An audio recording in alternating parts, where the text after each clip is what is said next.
Hello everyone, welcome to Woodish Craft. This is Lady Soul, a CT-41 World Cruiser stored at a marina in Korea.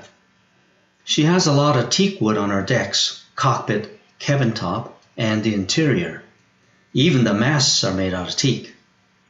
The interior looks neat and clean, but take a look at the cabin top hatch.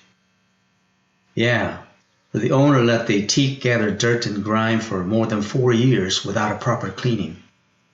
We all know that teak cleaning is a lot of work. Or is it? Here's Scotch-Brite's Clean Stick, which comes with 9 baking soda impregnated pads. I got this at Costco in Korea for only $13 or 16,000 won. Splash some water on the wood. Scrub several times. You don't have to do it too hard, just moderately, and then rinse it off. If you want, you can wipe it off for a quicker drying time. Simple as that.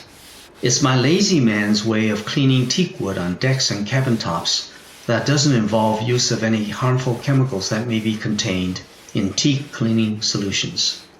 And it's the cheapest and quickest way of cleaning it. I assure you that it will work just as well as scrubbing the teak with the expensive teak cleaning solutions, but without the harmful chemicals. Well, that's it for my teak cleaning tip of the day. Coming soon will be a video that will show you how to make an incredible wood carving knife out of an old file. If you like this video and want to see more, please subscribe below. Thank you, and see you soon.